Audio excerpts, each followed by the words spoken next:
La bande dessinée, à la base, c'est un art véritablement indissociable du papier et même du format physique en général. On a néanmoins vu émerger un format particulier au début des années 2000, s'adaptant aux nouvelles habitudes de lecture des consommateurs, le webtoon. Webtoons qui, comme leur nom indique, sont directement pensés pour être lus et consultés sur le web, et donc au format numérique, principalement sur téléphone et tablette aujourd'hui. Jusqu'ici, la problématique du webtoon, c'était donc comment faire passer un art qui était depuis des siècles sur papier au format numérique. Comment passer le plus efficacement possible du papier à l'écran.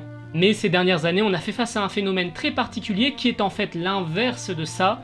Comment passer du webtoon au papier. La boucle se forme. On commence à compter un bon nombre de webtoons parus au format physique en France, et ce chez pas mal d'éditeurs. Otaku chez Kana, Bâtard chez Kion, les exemples se multiplient. Tout ça fait émerger pas mal de questions. Comment adapter un webtoon qui a été pensé pour le format numérique sur du format papier? Est-ce que la transition entre écran et papier est réussie? Est-ce que ça marche? Quelles sont les nouvelles problématiques du webtoon en France? Allons-y, commençons tout de suite, mais avant tout, demandons-nous, c'est quoi un webtoon?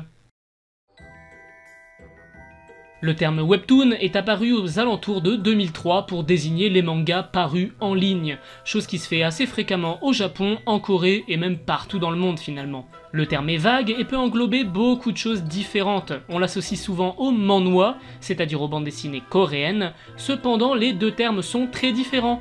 Là où le manhwa est plutôt relatif à une nationalité, c'est-à-dire les bandes dessinées coréennes, le webtoon se réfère à la nature de l'œuvre et à son lieu de diffusion, Internet.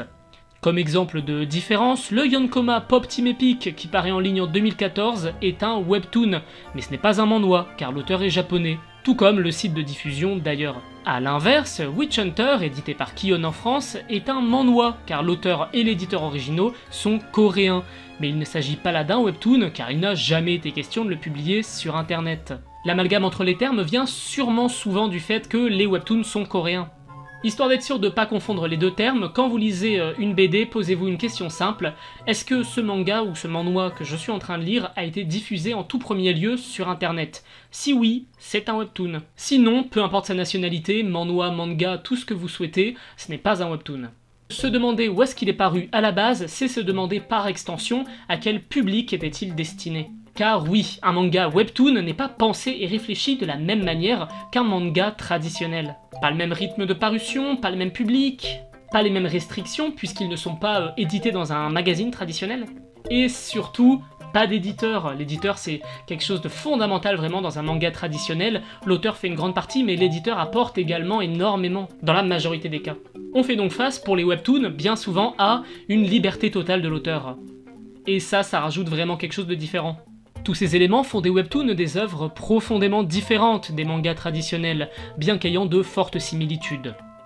Ainsi, un webtoon, à la différence d'un manga, peut être en couleur, peut ne pas correspondre au format de page habituel, peut être par exemple un flot ininterrompu de cases sans pages distinctes. C'est quelque chose qui est appelé la bande défilée par monsieur Guy Delcourt de la maison d'édition du même nom.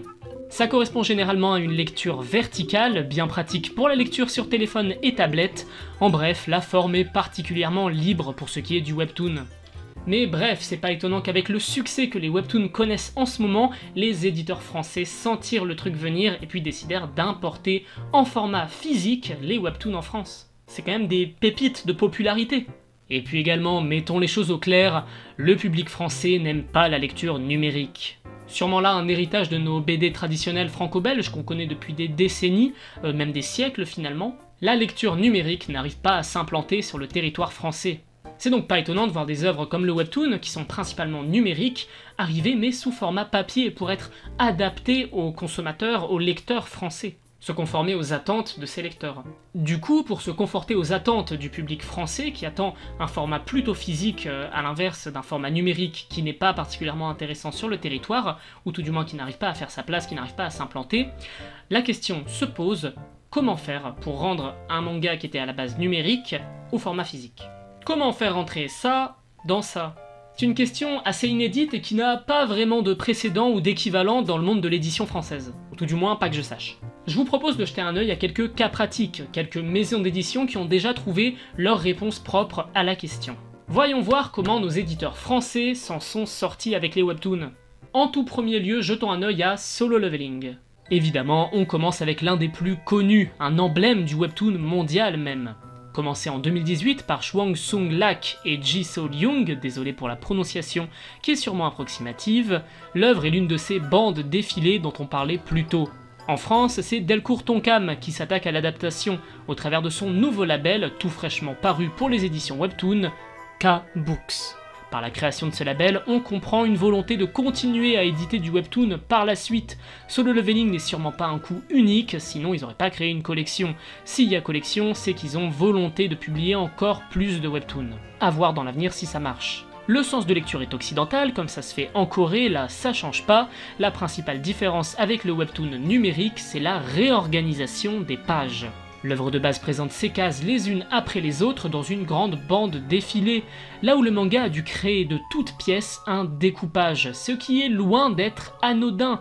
Cela veut dire choisir quelles cases seront grosses, quelles cases seront petites, quelle case ira où par rapport aux autres et pourquoi, ce qui correspond à un travail d'adaptation monstrueux. Ce qui peut à la fois encore mieux correspondre au format papier, et qui est donc un bon choix, mais d'un autre côté ça s'éloigne de l'œuvre de base, ce qui peut aller jusqu'à trahir ce qui fait la particularité du webtoon.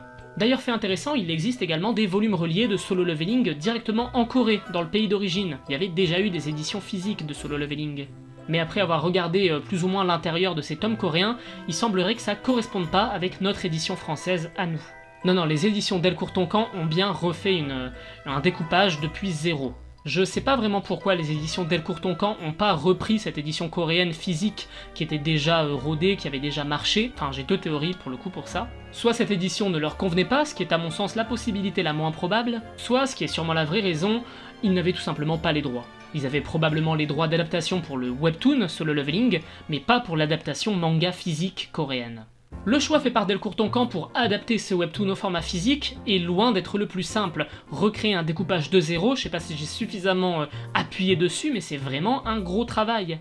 Faut réussir à faire un découpage cohérent, fonctionnel, clair et lisible, avec quelque chose qui n'était pas du tout pensé comme ça à la base. D'autres éditeurs choisirent d'autres directions pour leur adaptation de webtoon au format physique. On va prendre l'exemple de Kion avec le manga Bâtard, qui a pris une direction totalement différente. Bâtard, c'est un webtoon très populaire paru en 2014 par Carnby et Hwang Hyung-chan. La prononciation est dégueulasse, je suis désolé. Il est arrivé chez Kion en 2021 et n'est pas édité de la même manière que Solo Leveling, malgré le fait qu'il soit lui aussi une bande défilée. Kion a fait le choix de respecter de manière plus évidente le défilement de cases de l'œuvre originale, en ne faisant que réduire l'espace de noir entre les cases à quelques exceptions près. L'édition est toujours en couleur et de très bonne qualité, comme pouvait l'être Solo Leveling, avec un sens de lecture occidental, mais elle présente bien l'autre pendant d'adaptation possible. Là où Solo Leveling proposait la réorganisation pour faire entrer l'œuvre dans un format classique, Bâtard nous propose lui une diminution de l'espace entre les cases. Et là c'est véritablement à chacun de définir quelle sorte d'adaptation est-ce qu'il préfère, quelle sorte d'adaptation est la plus efficace. Finalement, si on peut bien sortir quelque chose de ce petit regard, de cette petite analyse qu'on a pu faire sur l'état du marché en France du webtoon au format physique, c'est que il se cherche encore. Avec de gros éditeurs qui s'attaquent à de gros succès, ça peut tout aussi bien se solder par un échec cuisant ou alors faire une réussite absolument formidable. La question de comment faire rentrer un webtoon dans un manga au format physique n'a pas de réponse actuellement. Chacun fait un peu comme il le sent et rien n'a été tranché, le marché commence à peine à faire naître des bribes de solutions, des bribes de comment adapter un webtoon au format physique. Je pense que c'est quelque chose qui va beaucoup s'améliorer, beaucoup se perfectionner avec le temps, ce qui rend particulièrement intéressant la naissance de labels, notamment chez Delcourt Tonkam, le label Veritoon, qui va, je pense, énormément évoluer lors des prochaines années. Enfin bref, j'espère que cette petite vidéo vous a permis d'y voir un peu plus clair sur l'état du marché webtoon en France. Je suis pas du tout un lecteur de webtoon, à vrai dire j'ai lu Bâtard et Solo Leveling uniquement parce qu'ils étaient sortis en France au format physique.